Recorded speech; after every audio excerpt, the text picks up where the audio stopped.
All right, good morning, good afternoon, good evening, everyone. Welcome back to another epic episode of the Charlie Shrem Show.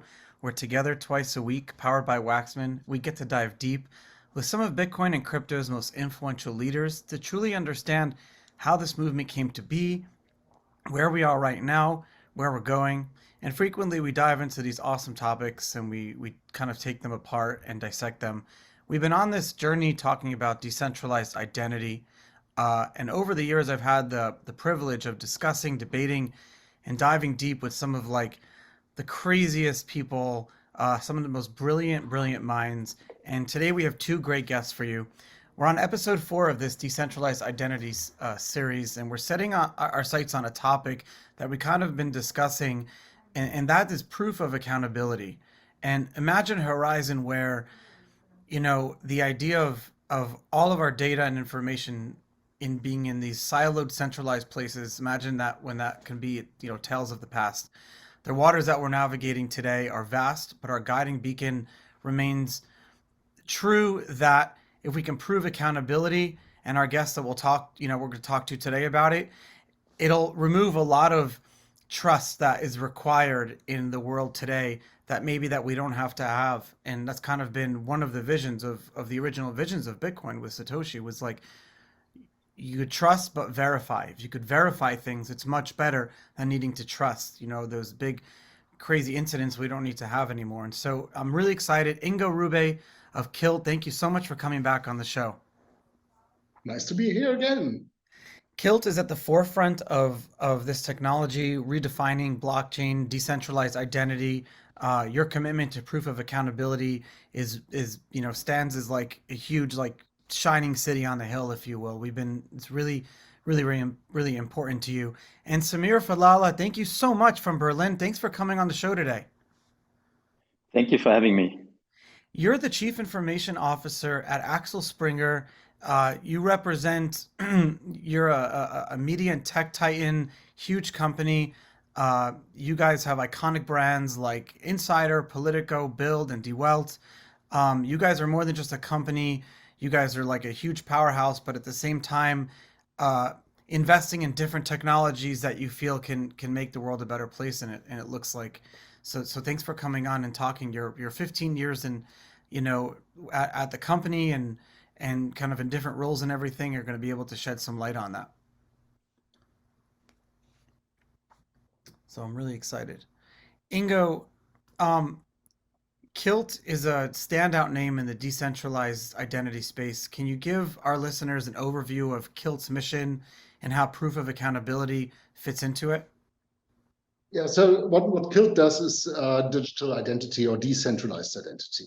So we are doing very simple things basically. So we equip people, machines, AIs, robots, whatnot, with a digital identity, which consists of two things always. This is an identifier, so you know exactly who you're talking to, and then verifiable credentials, which are very, very similar to what we have in the physical world as passports, driver's Yeah. licenses, identity cards, and whatnot. So these things together actually represent the decentralized identity.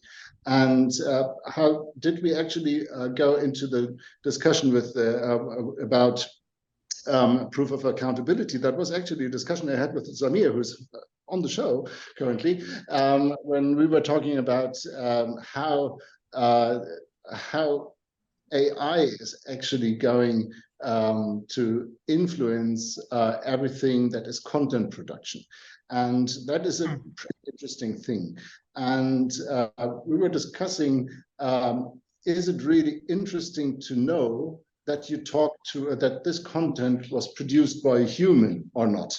And this is the story that WorldCoin is currently bringing out, right? And the WorldCoin guy, funny enough, he's also running ChatGPT, and then he's running WorldCoin. And the WorldCoin story is basically, oh, there's AI now, and there's content which might be just created by an AI and you don't know if it's true.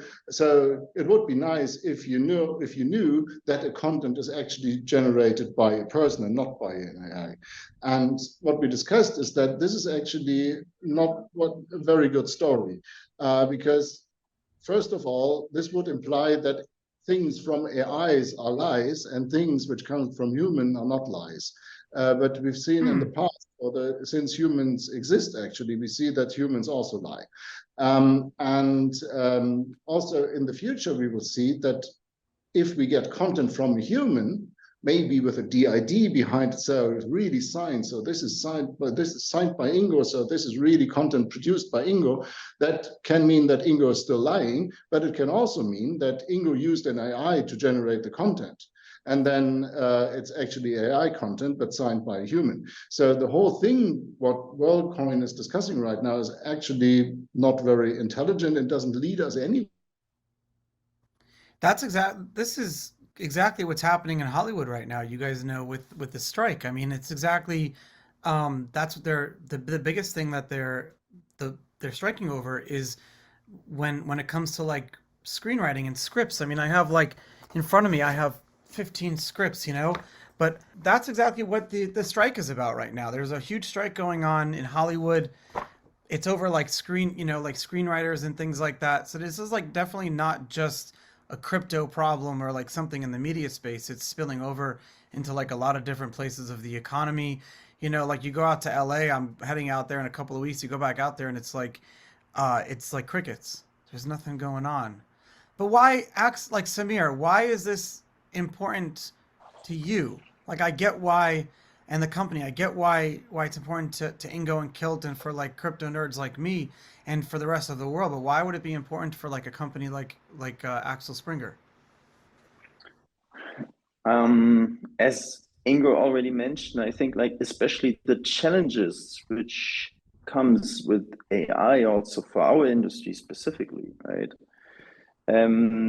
Need to be solved, right? And we need to, I don't know, mitigate the problems which comes with AI.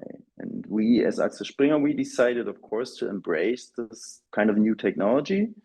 And of course, we started, I don't know, 5, 6, 7 years ago to use AI, but especially since generative AI, just to name a few, large language models from OpenAI, like GPT, especially ChatGPT, but also Palm 2 from Google, right?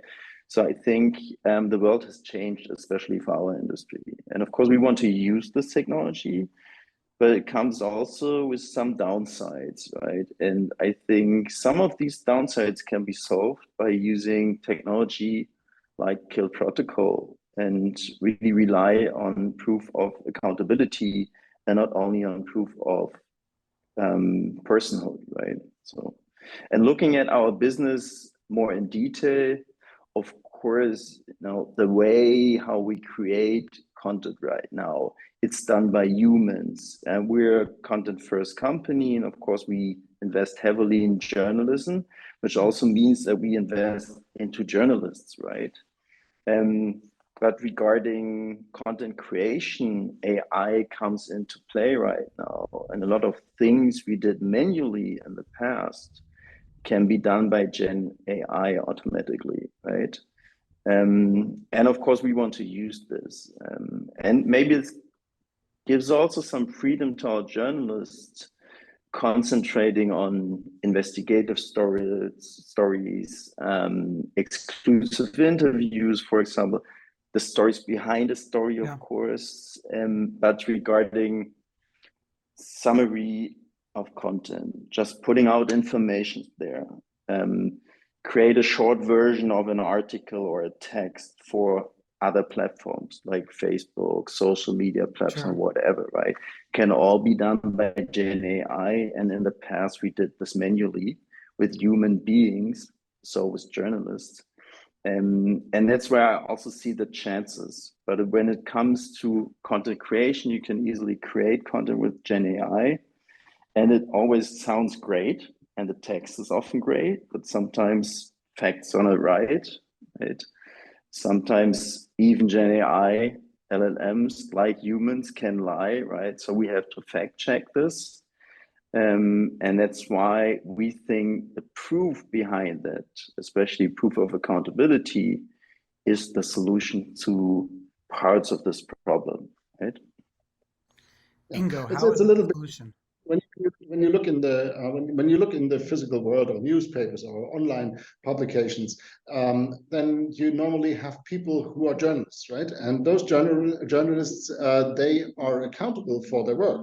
So if I'm a journalist and I work for Axel Springer, for example, even if I not only at work but at some other place in my free time start a blog which is totally racist, I will probably get in trouble with my employer because I'm damaging their name, right? So and I might lose my job. And this is the piece where the accountability actually becomes interesting, because if I have something at stake, which I can lose if I do lie, if I guide the people in the wrong direction, if I do, I don't know, do crazy things which I shouldn't do as a journalist, then something is taken away from me. And I think what we need is this accountability also in a world where AI is happening and AI is generating content. So it would be interesting if not only media houses actually take this piece of accountability, basically linking their good name to a piece of content, which is also accountability, but if also AIs would be accountable for what they say, because then they would have an incentive for producing the truth in the end, or No, you're right. information at least. So I totally see how that could be a solution, but how could right now AI is like made up of these like kind of powerhouses, right? You have ChatGPT and then Bard and then I forget the other one's names. But how do you if everyone's using those and then kind of like the open source versions of them, how do you solve, that accountability problem then? Because you're right, they're like you spend so much more time end up fact checking AI, and a lot of the times like there are errors and things like that. A lot of the times, more frequently than not. yeah, definitely. It's sometimes if you use ChatGPT, you will notice that there's a lot of information which sounds very good, but is not really accurate. So how do I get this into it? This is a very interesting research question, actually. So what we have with blockchains is the possibility that we can have stake, right? We can have stake, and that stake can be taken away. And so everything in blockchain in the end boils down to money somehow. And so it would be in a way a financial lock up or stake of things which others could take away if it is proven off chain. Obviously, if there's an off chain proof that information was wrong, that this person or this AI or this organization is putting out misleading information. So there must be some kind of an organization. I would envision something like a DAO, which decides on if stakes can be taken away. How do I see if an article, a piece of content is actually trustable, or at least trustable in the way of this DAO? That would be a credential again. This is a very credential which you can add also to pieces of content. It's called asset DIDs and public credentials.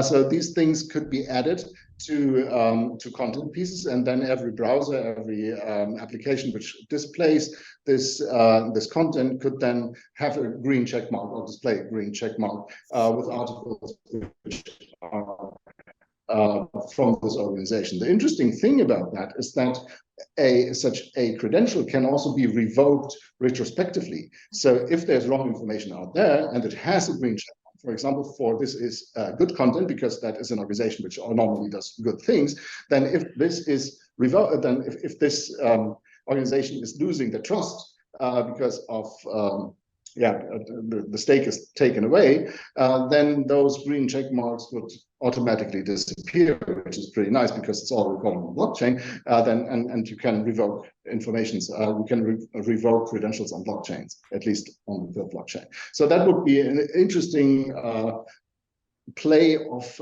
incentives and de-incentivizations. Is that the relationship that you guys have now? Is that what the partnership looks like? Because that's really cool. Well, you can talk about the partnership, but I think it started actually somewhere else.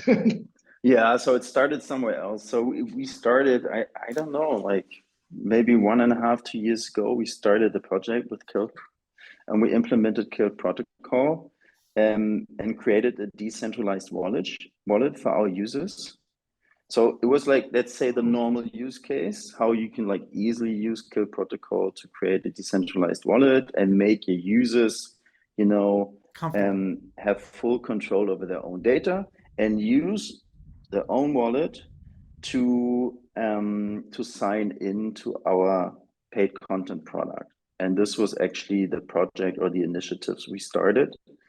And we implemented this together with Kilt Protocol. But this was, I don't know, the beginning of our discussion, also regarding AI. So 1.5 years ago, we started to create this beneficial or mutual beneficial initiative.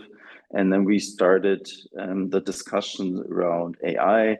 And since last year, when especially Gen AI and GPT came up, we sat together and started to think about solutions. Because what we see in some parts of our areas right now, that the market is flooded with crappy content at the moment. So we have really a major interest. How can we solve such a problem, right? And that's why we need proof of accountability, because all our journalists are linked to our brands, or at least are linked to our company, right?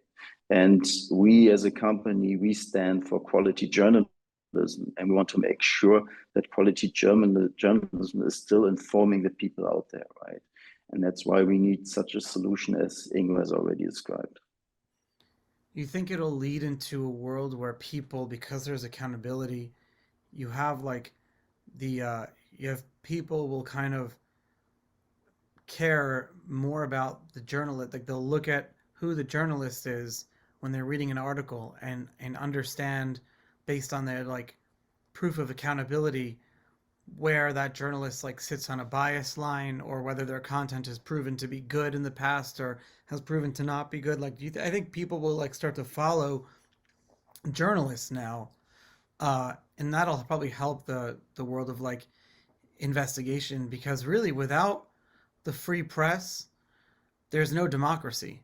You know it. It's like the fourth pillar of every democracy. Without the free press, there is. So I feel like this will help in places where there aren't free press. At the same time, it'll help those journalists be able to like have a following. Yeah, I think you're totally right. I think there are like two options, right? You're following a specific journalist because you know the piece of content or the articles from this specific journalist, right? Or you just like follow a journalist, but you want to know for which publications, for which media company has she or he already published, right? And is there really, kind of accountability? If this journalist is linked to a specific brand or to a Yeah. specific media company, or has already written for like a couple of different media companies, not only us, right? It could also be a free journalist working for New York Times, working for Axel Springer. So it doesn't matter. But I think what is more important than to know that he's actually a person is that he has proven, or she has proven, that she's accountable for the articles he or she has written, right? It's like one of the top solutions, top problems that you see today in journalism that you guys are solving. What other problems need to be solved? That's actually a good question.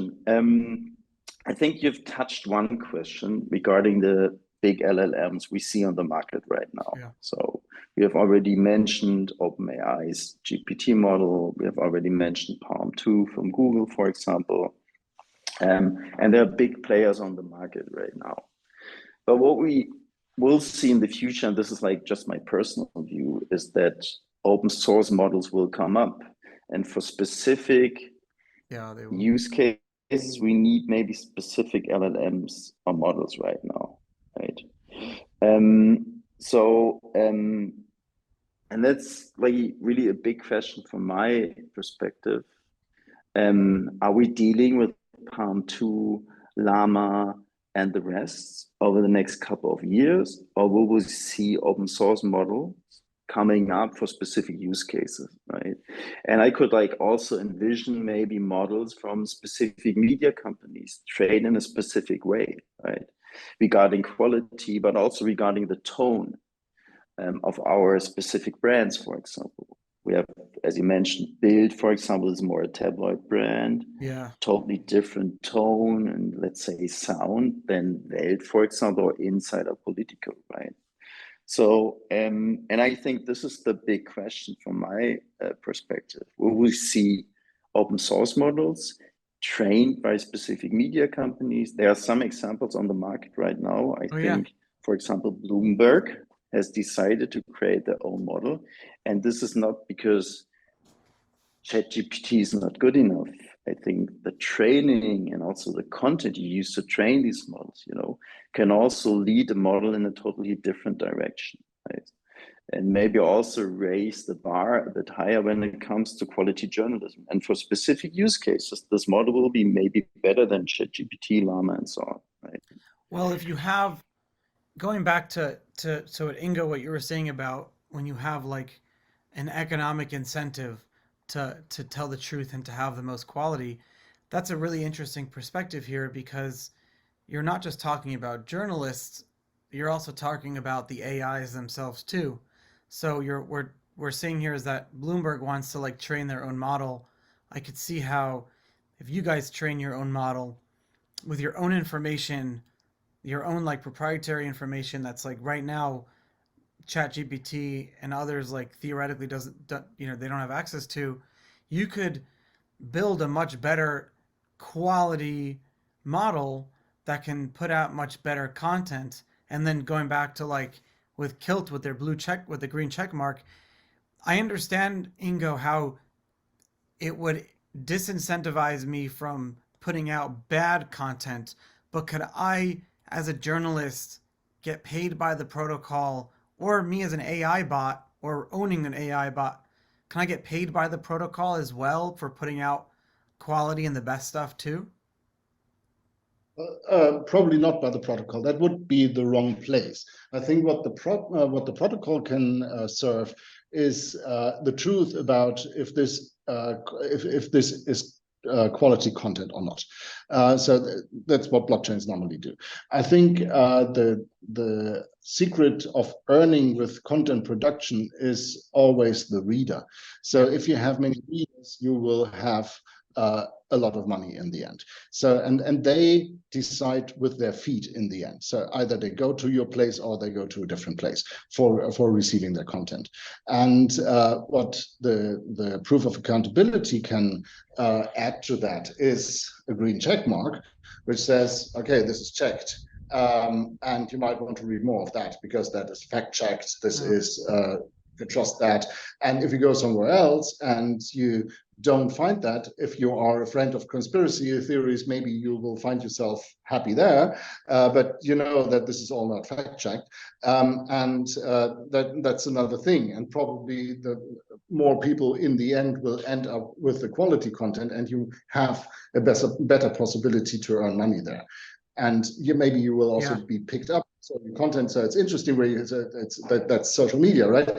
Social media works with people spreading things. Maybe it is more accurate to spread things which have already been fact checked and which are okay to spread than just spreading something where every one of your friends says, yeah, please, you know that this wasn't even checked and now you spread this here. What do you want? So it's the idea. That's you're right. Like I could. And we're not talking on. Sorry. And we are not only talking about text, right? We need to talk about images as well and videos in the future, right? So you have text, which is huge, and that's very exciting.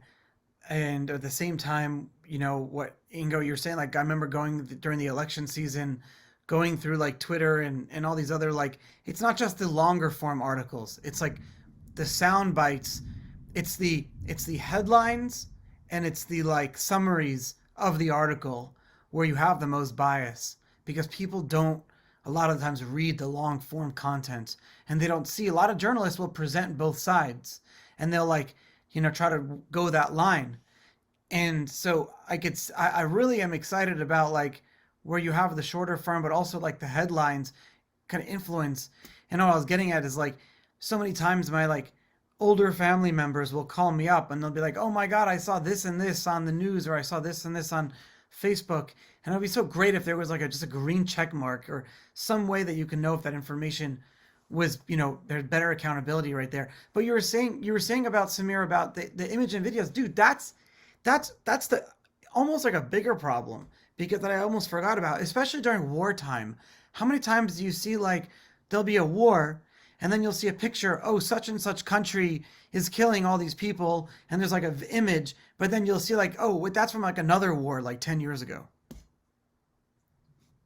Yeah, you're totally right. So, and this problem will get bigger and bigger over the next couple of months, right? And regarding video, so at the moment, we can still see the difference between a generative AI video and a normal video, right?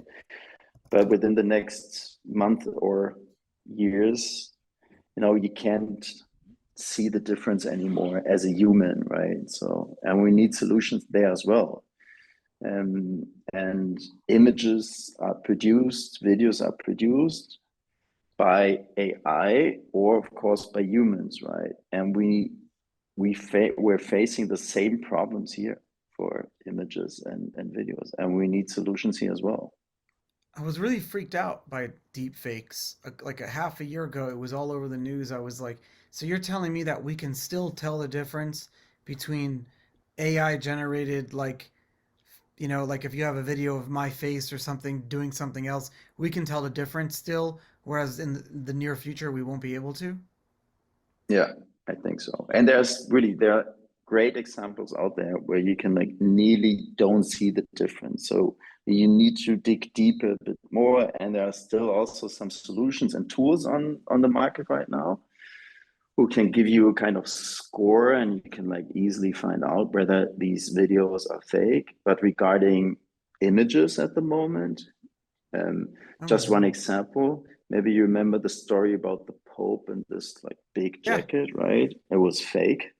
And like humans couldn't easily see the difference between the real photo or the real picture and the generated AI picture, right? So this will become a massive problem,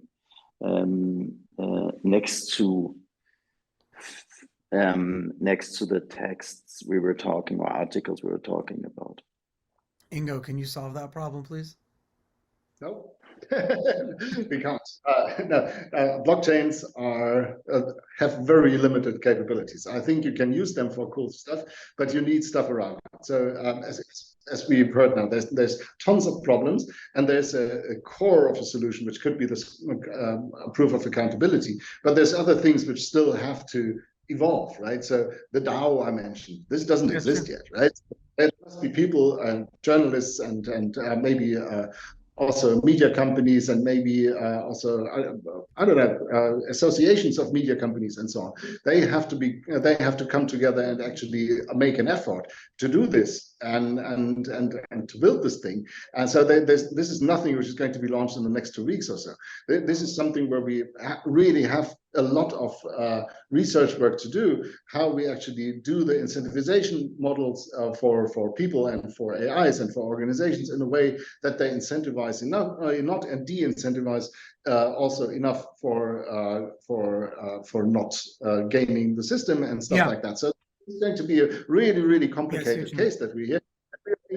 We are in the research phase of that, to make that clear. This is not like this is not there has no planned launch date, right? This is something that we start talking about, where we start involving universities, where we start involving media companies, and where we have an open discussion about that, where everyone can join. So everyone's invited to join the discussion about that, because it is something which is going to be very beneficial, I think, for all humans out there in the end, and especially for media companies and journalists. And so it's an interesting thing that we have to start talking about.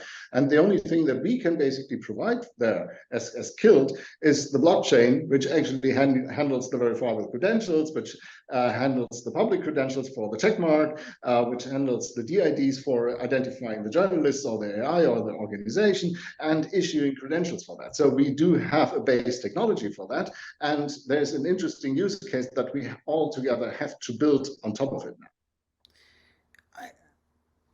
I want to, you know, Ingo, in the times that I've talked to you in the past, and Samir, in the short time that we talked now, it seems like you guys both kind of like your businesses, but your life goals are like very human centered, where uh, you you follow the light of like making the world for other humans a better place, and that's like, why is that important? A lot of people, I know it may seem stupid for you guys, but a lot of people don't, you know, they don't follow their lives that way, or they're younger and they're trying to figure out a moral compass to follow as they're getting into their career stages.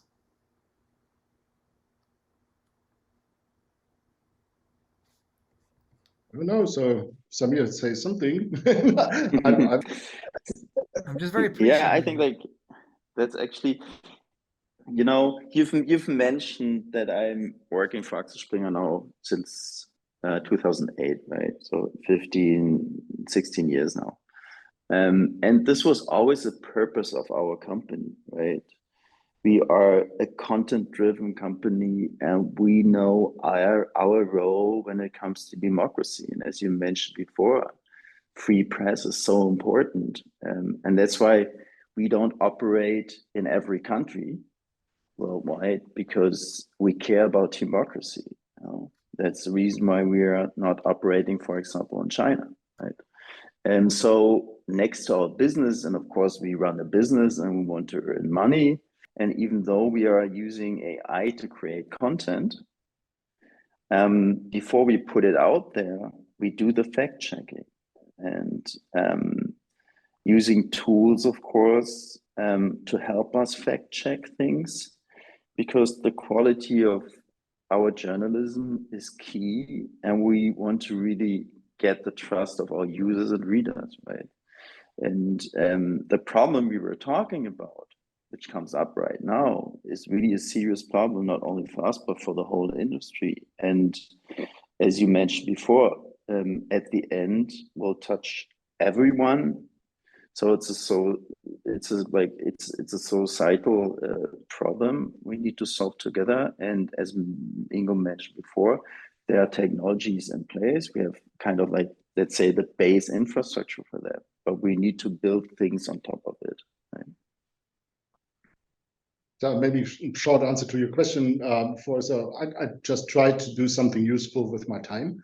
And I don't find it useful to just run after money. Maybe my work can also have an impact on society. And if I have the chance to do that, and I'm blessed that I did have the chance, that I was able to do this blockchain company, which cares for something like decentralized identity, which I think is really an important thing, because it makes many things in the internet much better than it was. And having this possibility, I think if you do get the possibility, you have to take it and make the best out of it. This is what I'm doing. So beautiful. Thank you guys so much for coming on the show today. It's really, what a great way to end. And I can't wait to talk to you guys again soon. Cool. Thank you.